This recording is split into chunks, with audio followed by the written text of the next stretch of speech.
the Cree, the Oji-Cree, the Dakota and the Dene people, and the homeland of the Red River Métis Nation, Winnipeg, Manitoba. The NCCDH is one of 6 collaborating centers that are located across Canada. The National Collaborating Centers are knowledge translation centers and were funded by the Public Health Agency of Canada. And we've been in place since post-SARS, so 15, 16 years of, as part, I think, as a critical part of the public health infrastructure in Canada. Each of the centers has a unique focus and is hosted by an academic institution or a provincial government. And our focus at the National Collaborating Centre for Determinants of Health is on the structural and social determinants of health and health equity and health inequities to advance health equity. So thanks to our staff, Marianne, Richard, and Tia Mata, who are knowledge translation specialists, for their leadership and support to this series, as well as to other members of the National Collaborating Centre for Determinants of Health team. So what's our intention? Through this series, our intention is to create a space where we can connect, where we can reflect, where we can share, and where we can start to create space for collective healing and recovery. And we hope together that we can start to envision an equity, this thing is jumping on me here, an equity-informed recovery and regeneration, and to really articulate and put light on and amplify public health roles to support that. We've explored listening, leading, power, courage, and today we're going to be thinking about and contemplating hope. We really want to hear from you during these sessions, so please use the chat box throughout the session to ask questions and to connect with one another. And you can start now by introducing yourself in the chat box, who you are, where you're coming from, and maybe a little bit about what hope means to you. The conversation is available in French, and you can access that by clicking on the globe icon and selecting French, and we'll put those instructions into the chat box. We hope that you can join us for a breakout room discussion at the last half hour. We'll be with you for an hour and a half. At the top of the hour, we'll break out into small groups. They've been really valuable and really interesting conversations in those small groups. We invite you to stay with us for that. And our 2 panel members will be there with us for that as well. A quick reminder that I did say this is the 15th conversation. The previous 4 in this particular series are available on our YouTube channel. They were recorded and you can watch them in their entirety at your leisure, or if you attended them before and want to go back and check out some of the things that were said or questions that were asked, they're available to you there. If you want to reach us, here's how to reach us, NCCDH at stfx.ca, and we'd love to hear from you. We monitor that email and do our best to answer in a really timely way. And we'd love to hear from you. So please reach out and contact us.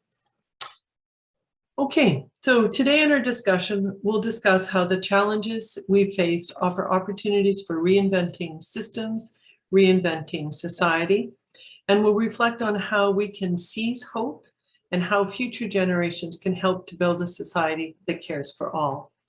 We'll explore the importance of reconnecting with nature, making peace with nature, and how access to nature is important for identity and well-being.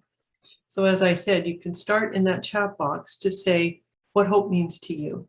One word, one phrase in the chat box would be really interesting for all of us to see. We have 2 panelists with us here today, each one bringing a very unique set of experiences. And thank you to our guests for agreeing to come and to be here with us today.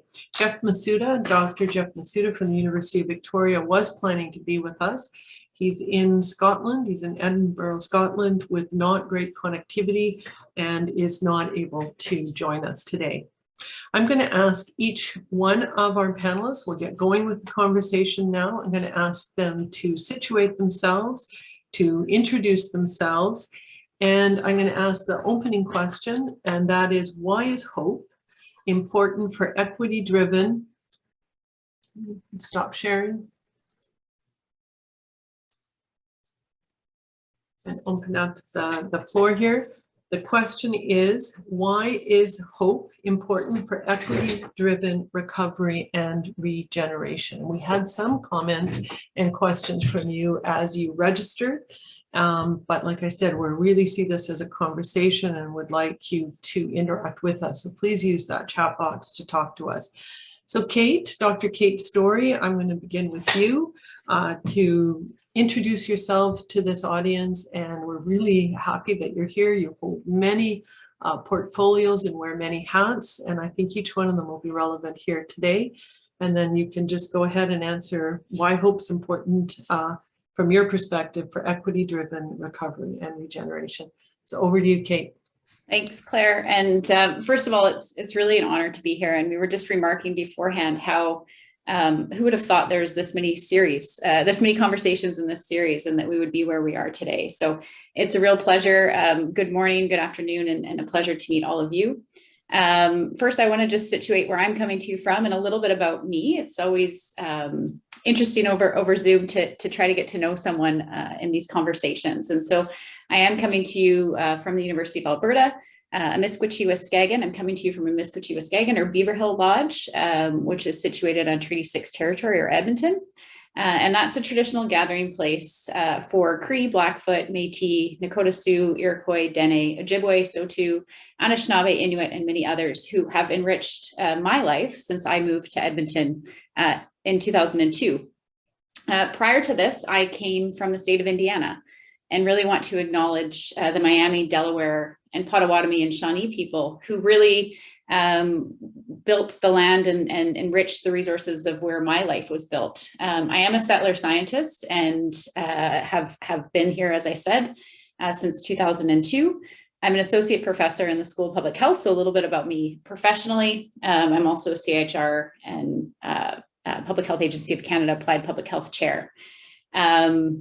Another role is that I'm a distinguished researcher with the Stollery Children's Hospital Foundation and a scientist with the Center for Healthy Communities. So I wear a few different hats, but ultimately my research program is about creating healthy communities for children, their families, and their community. And so I primarily work in schools. I'm also a mom. I have a 6-year-old and a 9-year-old, 6-year-old son and a 9-year-old daughter, and I like to run and bike a lot. So that's a little bit about me and where I've come from and who I am. I will also say, in terms of a disclosure, I tend to be an optimist that has a lot of hope. And so acknowledging that and recognizing that we all have very different truths and very different experiences and lived experiences throughout this pandemic. And that's really important, I think, as we move forward, to honor that not everyone does have hope, and to honor our authentic selves. So when I was reflecting about this question, I had to pause a little bit because it's a very big question. So why is hope important for equity driven recovery and regeneration? And so I really thought about the word hope as part of that question. And I thought about hope within the context of the pandemic. And I thought about the words that have been used throughout the pandemic. And I thought about, now more than ever, pivot, unprecedented, and hope were terms that were used all the time, and perhaps, sometimes overused. And we always said that we needed to be hopeful. And so, I thought about what is hope, and is it an overused word, and how can we define it? And so I'm personally not a hope researcher, and there are hope researchers out there. And in fact, one of my former neighbors and a colleague of mine here at the University of Alberta actually is a hope researcher, so Dr. Denise Larson. And so when I was preparing for the day, I really wanted to think about what is the definition of hope, and how do we look to hope to envision to look at where we want to go. And so she defines hope as the ability to envision a future in which we wish to participate. And to me, that really it really struck a chord with me in terms of thinking about what is a future in which I wish to participate. And so I thought about, why is it so important to foster hope? And so if I look to a future that I wish to participate, it is an equity-driven approach to recovery and regeneration. And so I initially thought of 3 points in response to this question. And the first response is disruption.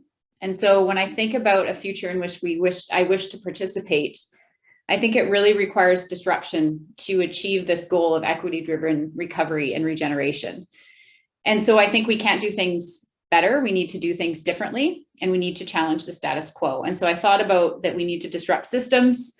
We need to listen deeply. And further to my point of my own disclosure, we need to truly honor the different ways of knowing and being in the world, and recognize that for some, this was, there was no hope. And so we need to honor that and listen to what their experiences are in order to best move forward.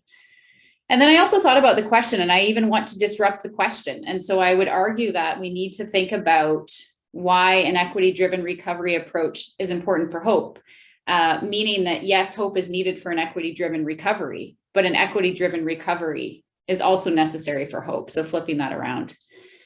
To me, the second point was connectedness and belonging. And so in terms of hope, I think we, looking to a sense of identity, purpose, belonging, and connectedness was often lost during the pandemic. And so some of the work that we've done through the Indigenous Youth Mentorship Program, we've really drawn upon the circle of courage to look at hope and connectedness. And so looking at Martin Brokenleg's circle of courage of thinking about belonging. So knowing that I am loved, mastery, that I can succeed, independence, that I have the power to make a decision, and I have a purpose for my life. So thinking about connectedness, belonging, sense of identity, purpose was really helpful in terms of for hope. And then the last point, and then I'm going to turn it over to Trevor, because I know that we want to get into some of the other questions here, is that I think we need to think about hope not necessarily just as an individual level construct. Much like we do with other public health concepts, it is a population level construct in many ways. And so when we think about COVID-19 and how it exacerbated so many inequalities in our society, and those that were facing despair were suffering even more, we weren't in the same boat. We were in the same storm, and some people didn't even have boats. And so I think that it's really helpful to think about that, and to think about hope in terms of community, meaning both physical communities as well as sociocultural communities were impacted. And we have to honor that intersectoral or intersectional nature of the pandemic, and really honor the fact that the answer lies within the community. And that if we look towards hope, we can't just look at kind of the individual level construct, but rather community or population level. And that's important, because we know that a lack of hope leads to poor mental health, unhealthy behaviors, and even mortality. And so really focusing on hope as this concept of community or population level was something that I really thought of and reacted to. So those are some of my initial thoughts. But again, many of you, I would say that the expertise lies in community and lies in the room. And so I would say that there's probably, looking forward to reading the chat of what hope means to all of you, and also to hear and listen to Trevor too. Great opening, Kate. Thank you so much. And there's so many other interconnected questions that could flow out of those three sort of very distinct, I think, but important angles, if you will, or facets of hope. Thank you for that, and thanks for those opening remarks. And you did encourage folks to be using that chat box, so if folks can put their thoughts or their questions in there, that would be great. And now I'd like to introduce Dr. Trevor Hancock. I'm sure most of you have either heard him before or talked with him or had the privilege of working with him. And so Trevor, I'm going to hand it over to you to introduce yourself and then address that opening question of why is hope important for equity-driven recovery and regeneration. So over to you, Trevor. Thanks. Thanks, Claire, and thanks for that, Katie. Good morning, at least good morning for me, everybody. I'm here in the traditional territories of the Lekwungen-speaking peoples, I should say the unceded territories. Unlike much of the rest of Canada, we have very few treaties here in BC. And the ones we do have, like the famous Douglas treaties, when you dig into the history, they actually were fakes, literally fakes. Anyway, I live on the unceded territory of the Lekwungen-speaking people here in Victoria, BC. I am quote unquote retired, but as I like to remind people, I only retired from being employed by you, Vic. I didn't retire from life. And so I remain very actively engaged locally, provincially, nationally, and globally in the issues that have been the focus of my career for the last 40 years. And that is with a focus both on environmental issues at a global and ecological level and their impacts on health, and also a focus on healthy communities. And so in my retirement, one of the things I've done is create a small NGO called Conversations for a One Planet Region, which is essentially an integration of healthy communities and sustainable communities at the local level. But it begins with, and what it's about is, we're not even taking seriously or talking about the massive global ecological challenges we face, the massive societal changes that they will require very rapidly, and the implications of all of that for health and well-being. So that's the focus of my work, and really has been for 40 years. And that's the perspective I bring to this. So when I think about this opening question, the first thing I start with, as Kate did, is hope. And what is hope? I actually like a definition by a couple of colleagues who were actually writing about Canada's healthcare system a few years ago in a column in our local newspaper, The Times Colonist. And Monica Dutt and her colleague, I forget who it was, V. Bridget, and I'm not sure how you pronounce that. Anyway, Monica Dutt and her colleague wrote that hope is maintaining positivity in the face of adversity. And I've always liked that quote, because I think that what it particularly gets at is hope isn't just something we find lying around. Hope isn't just something that's there and we can pick it up and there it is. Hope is actually something you have to both create and maintain for yourself and with others. And I think the with others is very important here, as Kate alluded to. But at the same time, my friend Thomas Homer Dixon, in a book called Commanding Hope, wrote extensively about hope. He is incidentally the founder and director of the Cascade Institute out here in Royal Roads University in Victoria. But Tad, what he wrote about, among other things, is that hope cannot be Pollyanna-ish. It cannot be kind of wishful thinking. I wish the world was a lovely place. I wish we had peace and all could live in harmony with the earth and all the rest of it. Hope has to acknowledge the reality of where we're at and then find a way to, as he puts it, command hope, I would say, to create hope. So it's something you create or something you command. And in that context, when I then look at the second part of this question, which talks about an equity-driven recovery, I immediately want to add to that, not just equity-driven, but sustainability-driven. That we face two massive global crises, and the first is the ecological crisis, and the second is the social crisis of inequity. And if you look at recent work from the UN, such as the Secretary General's report, Our Common Agenda, he outlines three big challenges, actually, the third one being technology and sort of our lack of control over our technology, including, I would say, in particular, our social media technology. So those are huge challenges we face. And when we talk about recovery and regeneration, you have to ask, recover to what? So some years ago, a year or so ago, maybe a bit more than that now, Prime Minister Trudeau talked about after COVID, Canada would come, quote unquote, roaring back. And I write a weekly column for the Times Colonist here and have done for 7 years, getting on for 8 years now.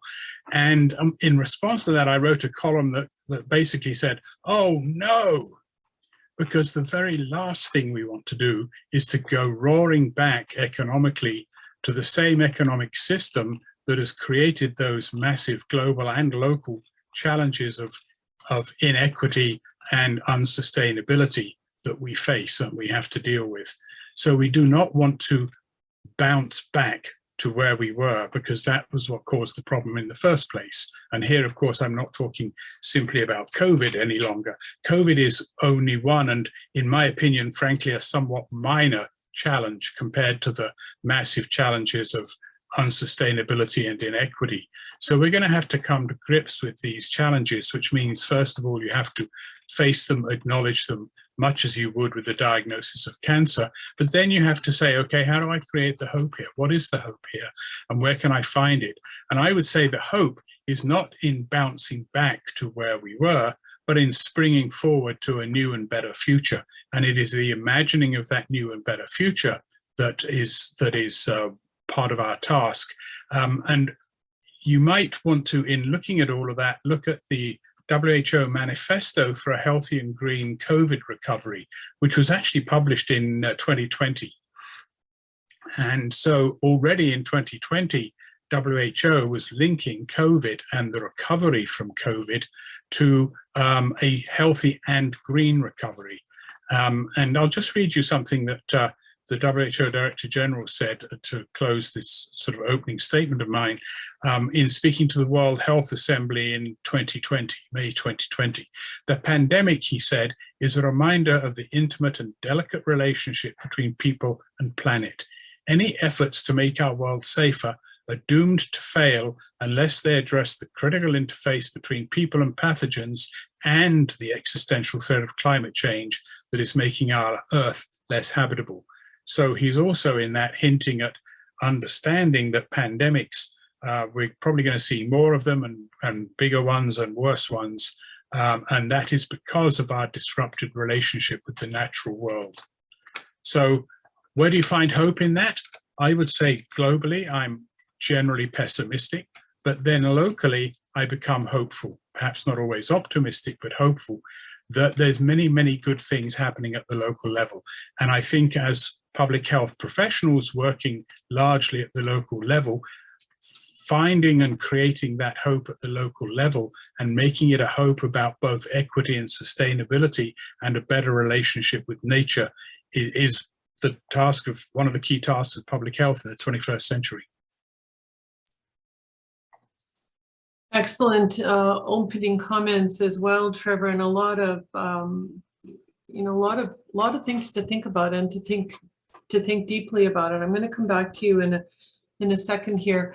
I'm hoping that people are asking some questions. I see some questions coming in here, some comments, but I just thought I'd share Karen McPhail Bell, and it looks like she's from the San Francisco Bay Area, so from the US. She said, I've been thinking about hope as inspired by Aboriginal scholar, Indigenous scholar Chelsea Watgo, who wrote in her book, Another Day in the Colony. And it starts with, hope is just a matter of if, I would think, hope is just a matter of holding on. It does not give oxygen to your lungs. It just stops the water from entering them. And as a long-term strategy, it's bound to kill you. And I mean, that's a very graphic illustration and metaphor. And what the quote goes on to say, to emerge from that water, to take a breath, is to be sovereign, and both are found in the living. And Trevor, you were hinting at some of that at that local level, sort of that taking charge or taking that collective action together. And a couple of questions that came in on registration from our participants is one around, are we building resilience? And you didn't, I don't think you used the word resilience there, but that, you know, the classic definition of resilience is about bouncing back, right? But bouncing forward, moving to a different place, a different space. It's really seizing that opportunity that's in front of us right now. And another person on registration said, what does public health focus on recovery efforts, both internally in organizations, and you're both in organizations, but also externally in that community look like? And you've both hinted at that. So Trevor, in your opinion, I'll go back to you, are we building resilience right now? And if so, how is that happening and what does it look like? And if not, what needs to happen? And we're talking from a public health perspective here, both internally and externally as we move through recovery. So Trevor, over to you. Well, I think one of the things that has worried me all along, and I wouldn't say I'm an exception, but as a public health physician, I started my public health practice in the city of Toronto as a public health physician in the early 1980s, and soon after that along came AIDS. I have never been all that interested in infectious diseases. That's not been my focus. I'm not an infectious disease focused public health doc, because I've always seen other crises as more important. And to some extent, what I did in Toronto back then, and I hope I would have done had I been still in practice during COVID, is to not focus on AIDS and not focus on COVID, because that's where everybody rushes to. They rush to the newest, latest, most exciting thing. And there are two dangers in that. The first danger is that everything else gets abandoned, even though it is still the case that tobacco kills more people every year, even though it is the case that globally pollution kills twice as many people as COVID has killed every year. And yet those things get neglected, pushed to the side. The second thing is that many of the crises and challenges we face are not infectious disease. They are other things. They are equity, they are sustainability, they are tobacco and alcohol and many other things, maternal and child health and so on. And so there is a real danger that we end up being put in a box that frankly conservatives want us to be put into, and I mean conservatives in a small c, but politically speaking conservatives. And there was a flurry of this activity back in about 5-6 years ago, saying, you know, public health should get back in its box. Public health should be about infectious disease and needles, and stay away from all this social commentary and all this interfering in the economy and all the rest of it. That's not public health's job. Well, it absolutely is public health's job.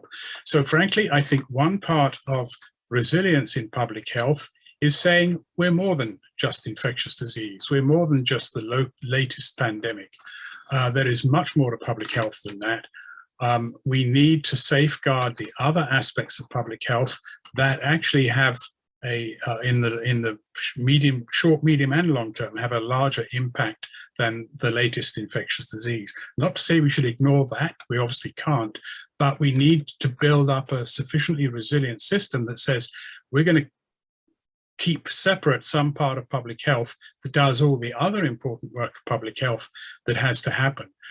So that's the key point to me about that recovery, is we need to, in terms of recovering the role of public health, recognize that it's much more than just an infectious disease prevention and control service.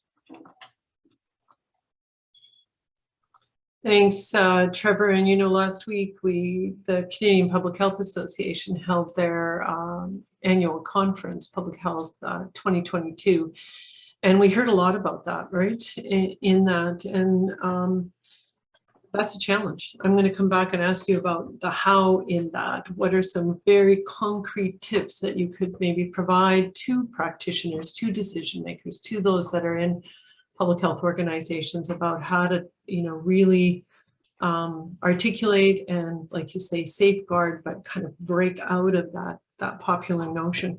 One of the things that I've heard over the last couple of years is communities do expect that of us, of public health.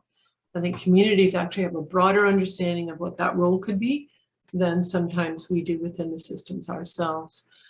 So Kate, from your perspective, in terms of that question around building resilience, you know, are we building resilience? And what does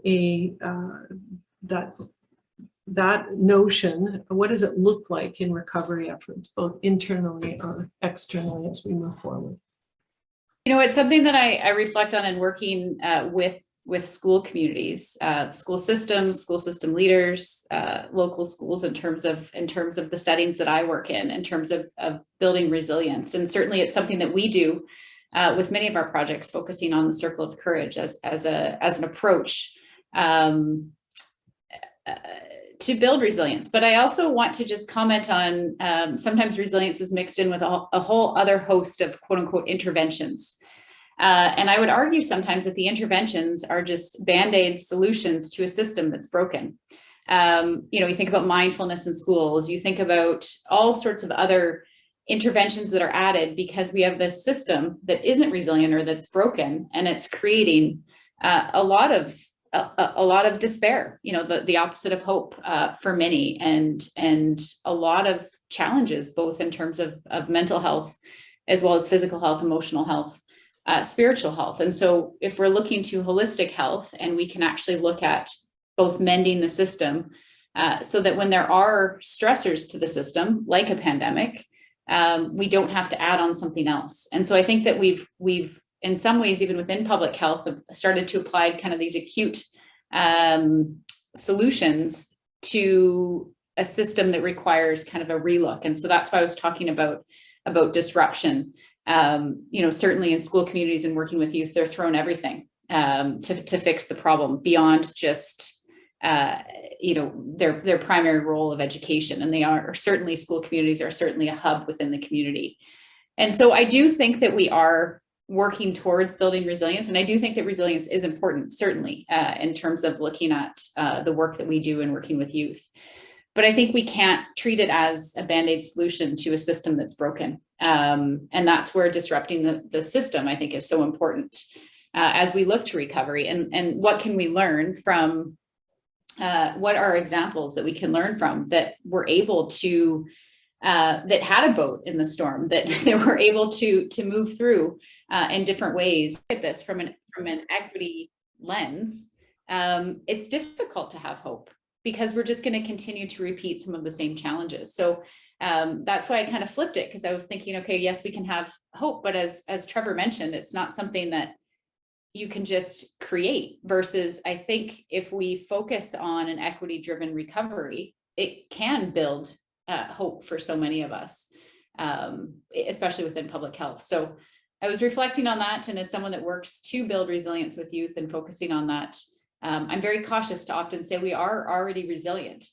So it's celebrating that and building on the strengths that we have within, as opposed to treating it as a deficit-based model. So that would be some of my reflections about that. Great, thanks, Kate. Trevor, do you want to respond to that? I saw you nodding there. Is there anything you want to say in response to Kate? Well, two or three things. I agree with Kate, although Kate, what I was saying was hope can be created. What it can't be is just found lying around. Yeah. We do have to go out and create it. I agree completely about the asset-based response and resilience and all of that. I'm a huge fan of John McKnight. But particularly, I wanted to respond to a couple of things. One is your point about the system being broken, and I completely agree. And I think one of the problems, and it's something that I've always opposed, as people may know, is public health should not be in health authorities. Public health is not a medical service. And yet, as soon as you put it in a medical service, you encourage its medicalization. And health authorities are medical services. That's where the vast majority of their attention and money goes, and resources and staff. They are a medicalized system. They're not about health. They actually should be called illness care authorities, because that's what they do. And that's what we want them to do. But public health should not be in there, because it leads to the medicalization of public health and leads to things like infectious disease, where you can put your white coat on and look down a microscope and inject people and things like that. It's a very medicalized response that you get.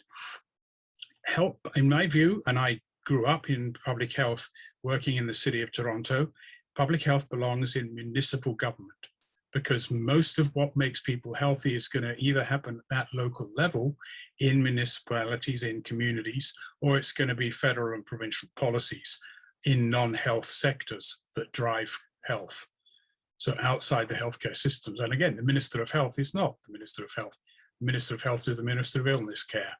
The second thing I just want to focus on, and maybe I'm jumping the gun a bit here, Claire, but you asked about So what can people do at the local level? So do you want me to speak to that now? I think that would be great. And there is some, I'll just read one comment and then go for it, Trevor. This is from Deirblaw Lynch, and she says, as a frontline worker in public health, it seems to me that infectious disease control trumps equity.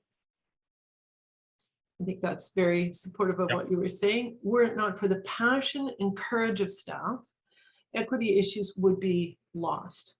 My experience of public health is that it is medicalized.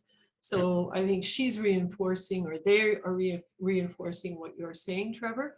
So yeah, what can we do about that? Where are we going? And then Kate, wide open to your ideas as well. And you're working in a completely different system, but looking at very similar issues. So go ahead, Trevor.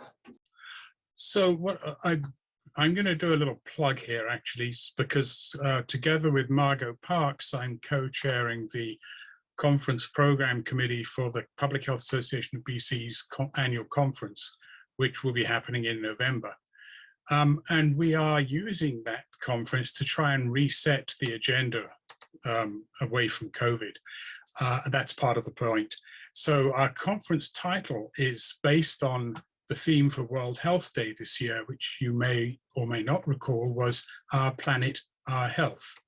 And so the title of our conference is Our Planet, Our Health, Creating Wellbeing Societies, which you will recognize, I hope, is a reference to the new Geneva Charter for Wellbeing that came out of the 10th Global Conference on Health Promotion back in late last year. So creating wellbeing societies and making peace with nature, which is a big theme for the UN. And in doing that, we have been giving some thought to, so what can people do at a local level? So I just want to read you, this actually is from our conference brochure that we're about to release. So what can you actually do at a local level in that context? And this certainly addresses many of the things we've talked about. Public health nurses, we said, could be involved, for example, in encouraging and supporting child-nature contact. So one of the things we need to do from a sustainability point of view is to recreate a sense of a reverence for nature. And we're not going to create a sense of, because if we don't revere and cherish nature, we're not going to protect it, and that's to our own harm. So how do you create a sense of reverence for nature? And we think that child-nature contact is an important way to do that. And there's a huge equity dimension in that, I should add, because who does not get much access to nature? Who gets the worst parks and the least park access and the least ability to go into nature? We know that that's income related. So how could public health nurses encourage and support child-nature contact?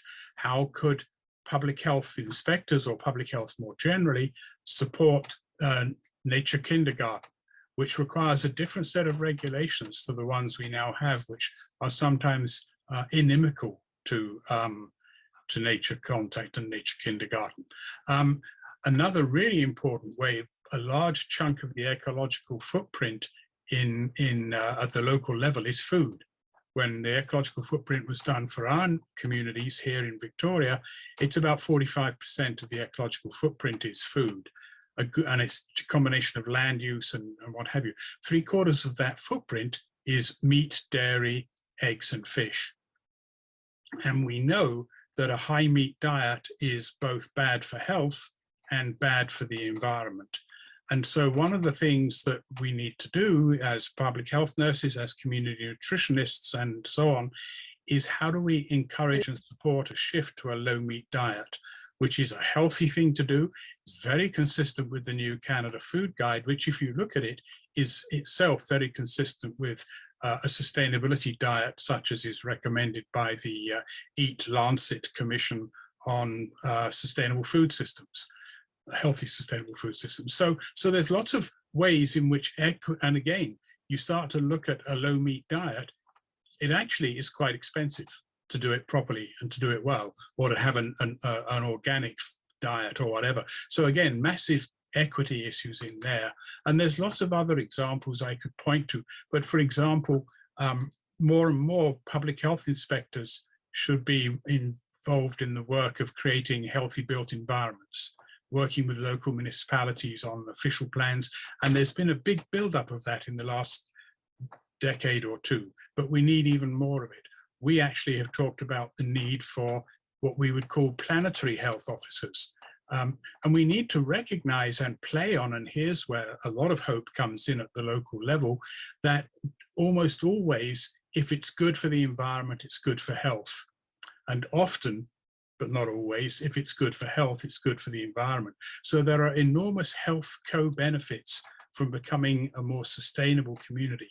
Active and transportation and public transportation are healthier in all sorts of ways. Look at the work on the health impacts of urban sprawl and health from 20 years ago or more. That work first started. So lots of potential at a local level to get involved in creating both more healthy and more sustainable and more equitable. And again, look at transportation. It's much more equitable to walk, to bike, or to take the bus than it is to have a car. So there are equity dimensions across all of this. So those are some of the areas where I see hope, is at the local level where people are working on creating more healthy, more sustainable, more equitable communities through local action on those kind of issues. The big issues, housing is another one, lots of potential. And public health should be right in there, but that strengthens my argument. Public health is really about what's happening in your local community outside of the healthcare system, not within it.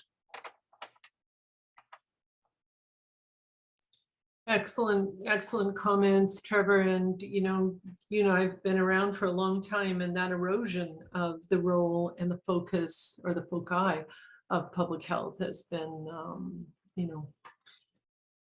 going on for a long time, and pretty stark in what the outcome is. One of the comments here in the chat is that talking about resistance rather than resilience needs to be our business in public health. And going back, Kate, to some of your opening comments about disruption and rethinking hope that at a population level construct, right? Not at that individual level. I'm wondering if you've got any thoughts about that resistance, and I'm sure you're seeing it in the youth, that energy in resisting, rather than, in this case, Karen says, rather than thinking about resilience. Mm-hmm. So. Yeah, and some beautiful comments throughout. So I've enjoyed reading them throughout while also listening to Trevor.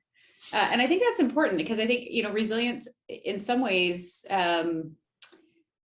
is something that we look to, but sometimes when we're building resilience, the opposite is that you're assuming that it isn't there, as opposed to it's already part of us. And so I do like this concept of resistance and and I think it does go along with disruption.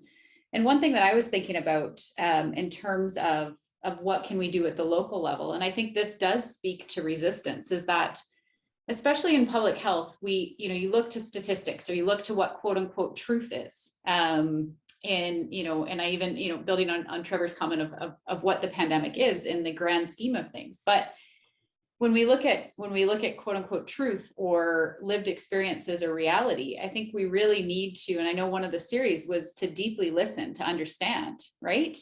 And I think Trevor has his hand up, so I don't know if you want to comment right now, but it is interesting because it's all relative to one's own lived experiences and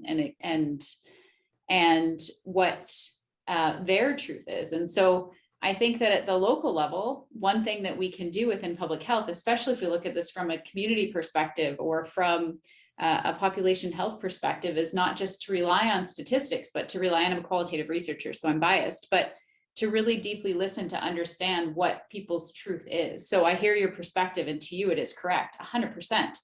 And I think that really requires the stories behind the numbers. And we got so caught up during the pandemic of really looking at statistics of what we should or shouldn't do versus that deep listening and different ways of knowing and being, not just of what people's experiences were during the pandemic, but how they see the ability to move forward. And that's not always reflected in what we read or what we see or the papers or the science. It's that real, true human lived experience. And so when I was thinking about, what you can do at the local level is to truly deeply listen and to understand, not just know, and to not just read things. Certainly science, all science is helpful and beneficial, but it's not just the statistics and the numbers and saying we should be okay, or maybe, I've been reading various different reports coming back to mental health about youth mental health. Even if the numbers aren't there right now, what we're certainly seeing is the experiences of youth. And I worry 5 years down the road what that's going to look like. So, there's this pause of saying, oh, maybe the kids are actually all right. Maybe they're fine. And I'm thinking, I'm in the schools, they're not. And so maybe they're not filling out the survey because they have despair and they can't fill it out. So really drawing upon just that lived experience from the individual perspective, but also from the community and population level perspective, and honoring that knowledge. Because if we don't honor that knowledge, we're not going to be able to disrupt the system, because the stats aren't necessarily going to be there. And we're going to be waiting for those surveys to come out where, finally we're in a mental health crisis, but we're actually already there right now. And so those were some of the things that I was thinking about in terms of linking back to that listening deeply and honoring those different ways of knowing and being. And not just relying on some of the kind of traditional public health approaches or measures. And I think we are there, but there is still some pushback. So I like this concept of resistance, resisting that and saying, no, this is not the reality. This is not data from our community, from me, from our society. This is what our experiences are. So thank you for those comments. And I think Trevor has his hand up. So I'm curious what you're going to say. Thanks, Kate. Great answer. Trevor. Well, as anyone who knows me will know, I completely applaud and embrace the word resistance there. Frankly, if we're not making waves, if we're not rocking the boat, if we're not creating resistance to the policies we want, we're not doing our job. We should be disrupting. We should be saying, no, actually, we need to stop all fossil fuel development. We should be saying, no, we need to make tobacco illegal, or at least punish the companies. And on. There are so many places to go with that. We need to be talking about what a well-being economy is. That's one of the key recommendations in the Geneva Charter. What is a well-being economy and how do we create it? It's very different from the economy we have now. It's a very different form of capitalism, if it even is capitalism. So we need to be critiquing capitalism. And you think that won't generate resistance from coming back at us? You bet it will. So yes, we absolutely should be. Now, and also we should remember, and I wrote a column about this in an editorial in the Canadian Journal of Public Health back in, I think, 2015.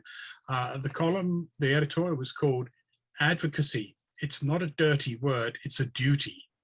It is a duty. It's actually an ethical duty outline. It's one of the competencies of public health in the National Core Competencies document. Now, it's not easy to advocate if you are low down on the totem pole, as it were, on the hierarchy in the system. But it is the duty in particular of people in senior leadership, as it is, I would add, in universities. The only reason we give or should give tenure to anyone at a university is so they can speak out. If they do not then speak out, they are failing in their duty to society to speak out on issues of public policy and controversy. Why else would we give them tenure? It's there to protect freedom of speech. If they don't freely speak, then they're betraying that trust. So it applies not just to public health, but to public health academics. The final thing I'd say on the topic of resistance is my column this Sunday is a tribute to Tim Tuccaro. And for those of you who do not know Tim Tuccaro, Tim is, like me, a public health physician. He, like me, has recently retired, more recently than me, just this year, from SFU, where he's a professor of public health. Tim, a week ago, was jailed for 30 days for trying to block the Trans Mountain pipeline expansion by sitting in a tree that was going to be cut on Burnaby Mountain, or actually I think along the river there, the Brunette River. And he was arrested back in November, and he was sentenced last week to 30 days in jail for resisting climate change. He did so because no one would listen to the science that he had produced in his reports on the health impacts of the Trans-Mountain Pipeline, and he felt he had no other option than to resist.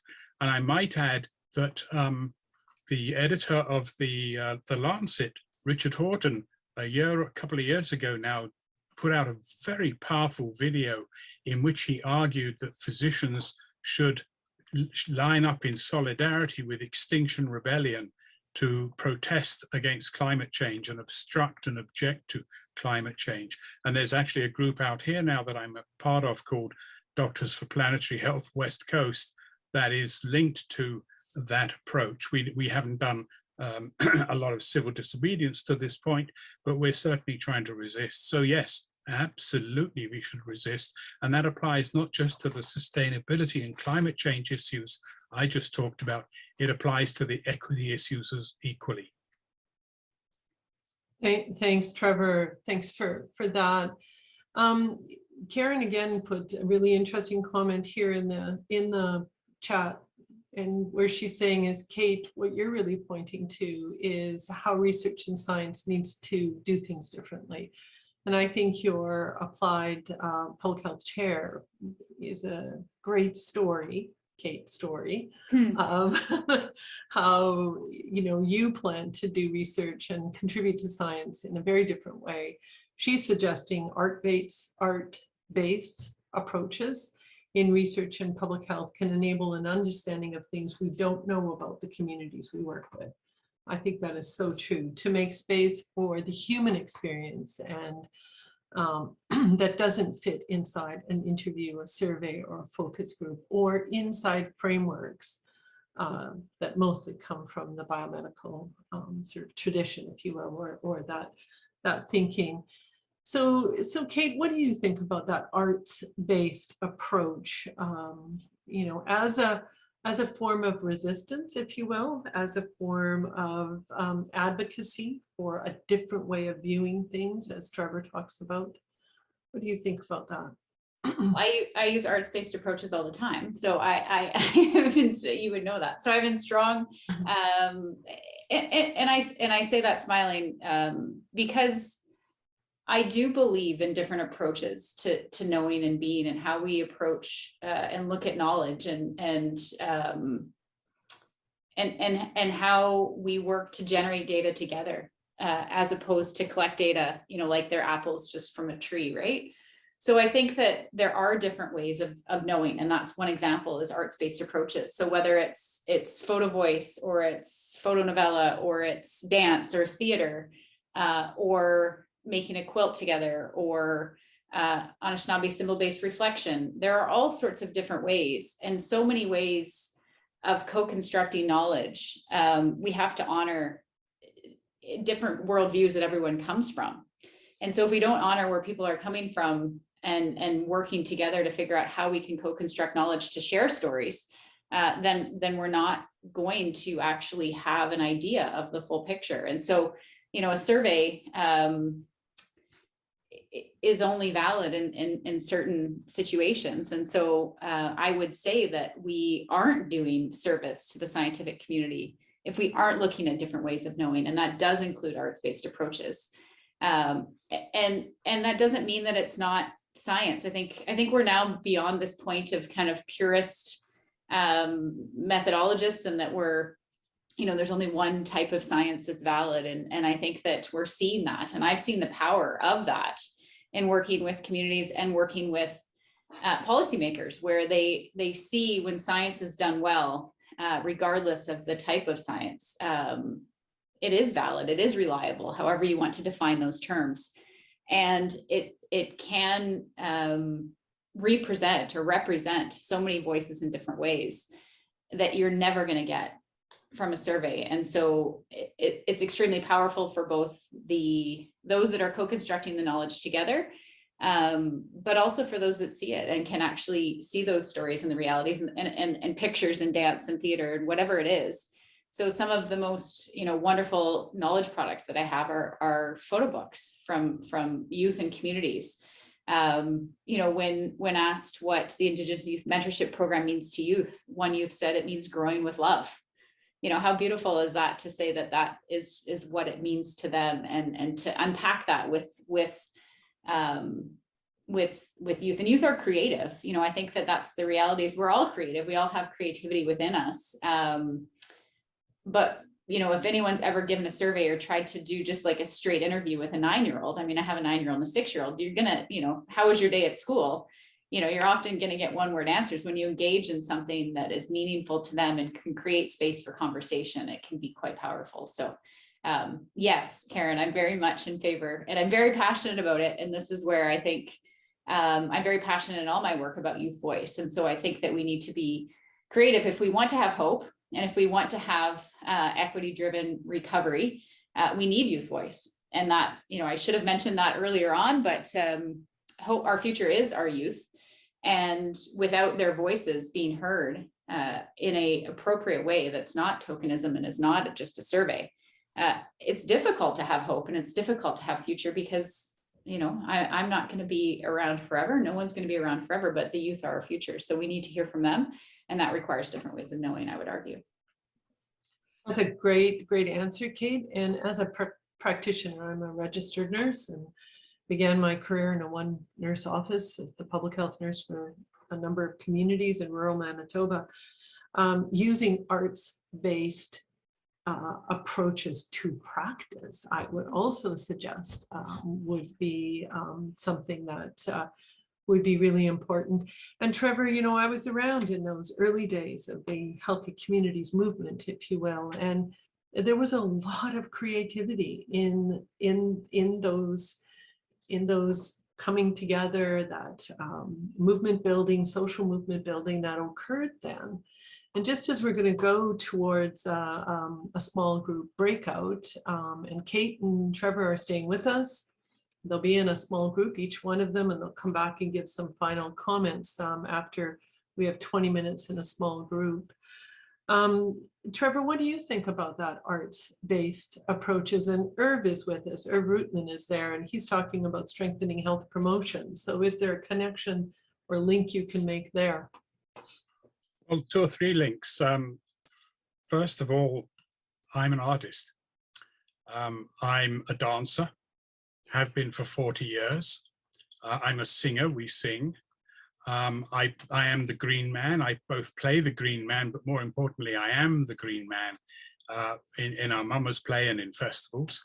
I also, in the 90s, was a semi-professional outdoor photographer. And my artist statement for my exhibits and shows and sales was that I tried to find and share the beauty that I found in nature, because it brought sort of peace and happiness, or was to that effect. I can't remember exactly how I framed it now. But my point there is going back to that notion of nature contact. Nature contact can include simply looking at nature, looking at it through a window, even looking at it in art on your walls. Studies of art preference in hospitals have found people don't like abstract art in hospitals, they like nature scenes in hospitals. There's something innate, E.O. Wilson called it biophilia, in which we have an innate need for nature. We evolved in nature. Cities are a very recent invention. Agriculture is a very recent invention. We evolved in nature. We have an innate need for nature.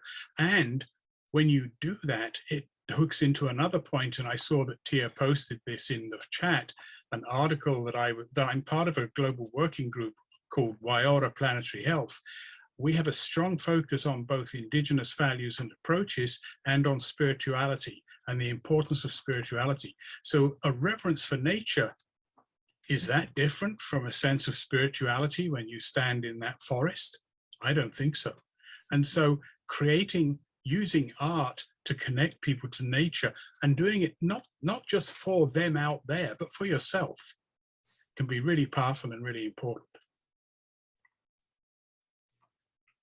I was just responding. I was a dancer. So if we're all opening up, and my whole family were artists. So, you know, I think we're all maybe similar in our approaches and slightly biased. But I also just wanted to respond to the comment about being in nature. And I think that, you know, in terms of working with schools, we saw this during the pandemic. We also saw this even within cities of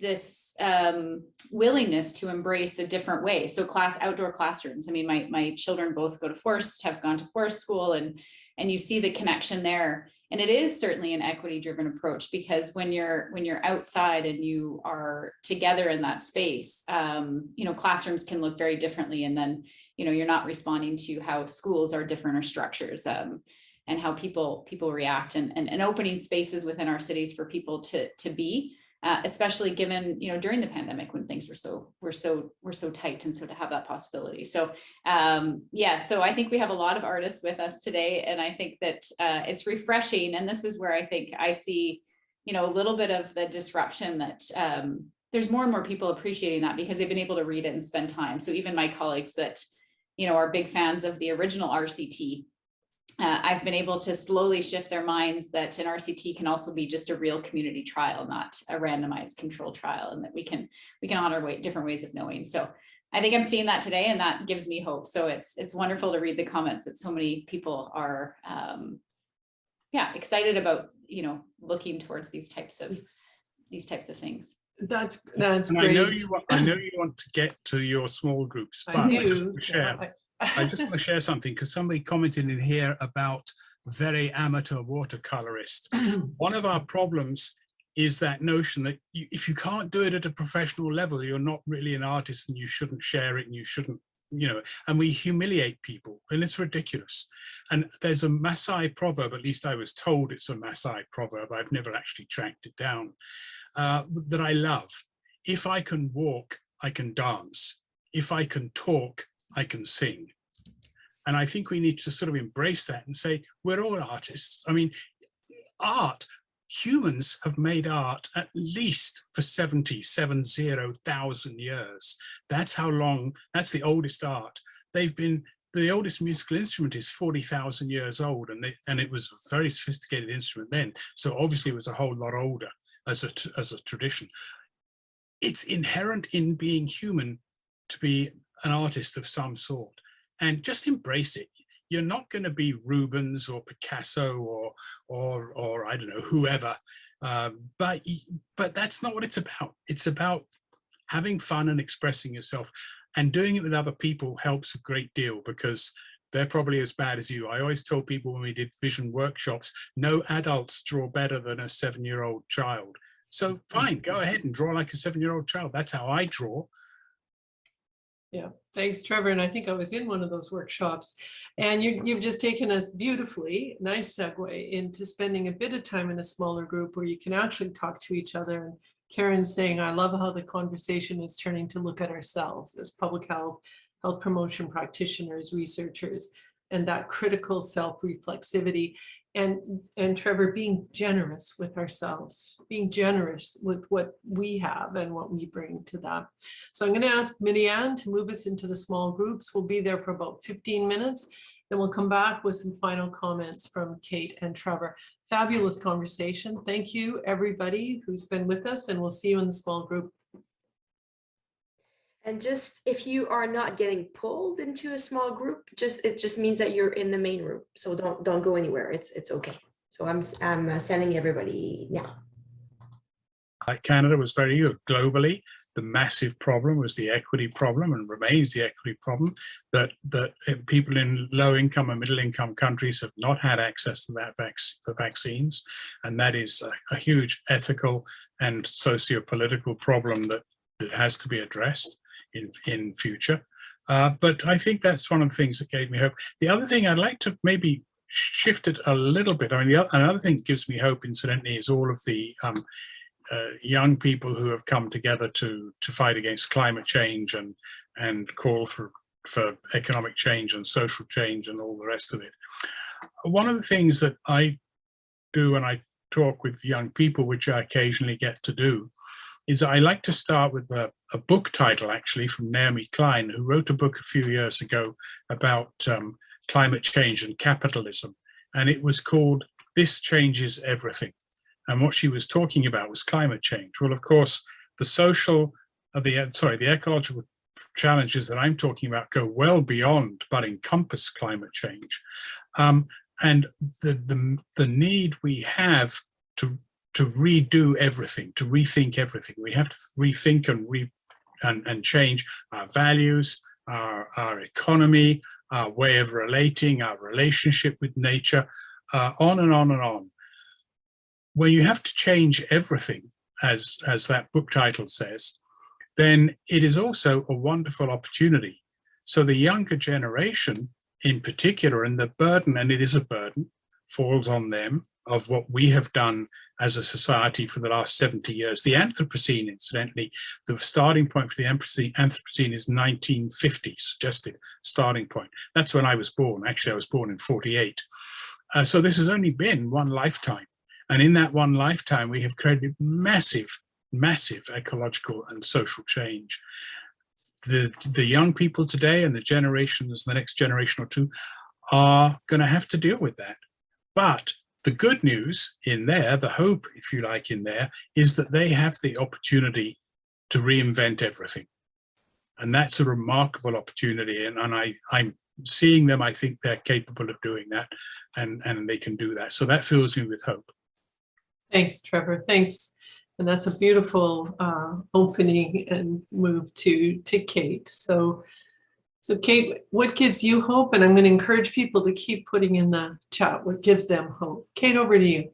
So out of all the questions, this was very easy for me, and it's a bit there's a bit of repetition going on, but without a doubt, young people give me hope and inspire me every day. And so I would say there's a lot of things that give me hope, but I would say I'm inspired by the change makers that the youth are today. And I reflect on the differences in many generations. And I often use this in my research of, I was a child of the 70s and 80s, and, we brought home tobacco cessation, seatbelt use, and recycling. And I don't know how great we were at, getting people to recycle, but we learned that from school and we brought it home.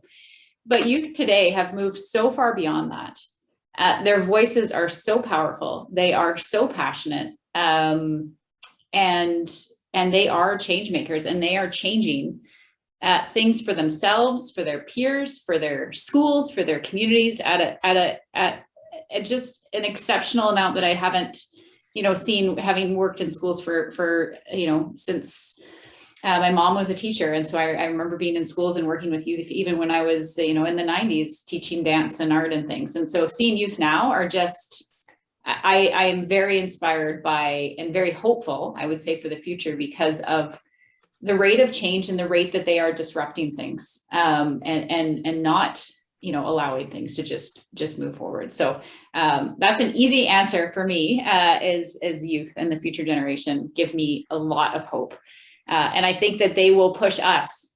And it's not that we have to wait for them to become older. Their voices are changing things now. They're changing the way that adults are thinking. They're changing the way their peers are thinking. They're changing the way their grandparents are thinking. I see that with my own children. So, I think that it's their time is now. It's not later. And so I think we just need to stop, pause, and listen. And I think we can all learn a lot from youth. So it gives me a lot of hope. Thank you. Thank you, Kate. And, I'm 100% with you. And you said something earlier about, how was your day? But actually then it's shifting and engaging with youth. So I think to listen deeply, what I heard from you, one of my takeaways today is that to listen deeply to youth, right? They are the future, they are our hope, is to engage with them differently. And congratulations to you for doing that, and for, your research and what you're doing. And Trevor, thanks to you for coming today and to participating in our conversation. Trevor's got his hand up. So we got 1 minute, Trevor, and you can have that 1 minute. But otherwise, thanks everybody for coming. Over to you, Trevor. Thank you. It won't take a minute. I just want to draw attention. I put it in the chat. The growing power and influence of Indigenous people and their values, understandings, approaches, and so much that we can learn from that also gives me hope.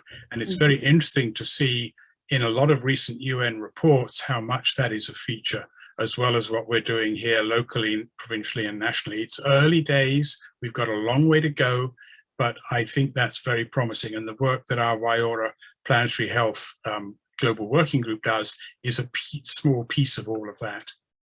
Thank you for saying that, Trevor. I 100% agree with you. And personally, that gives me hope. The more I learn, the more hope I have in moving forward. So absolutely. Thank you, everybody. We're right at the bottom of the hour.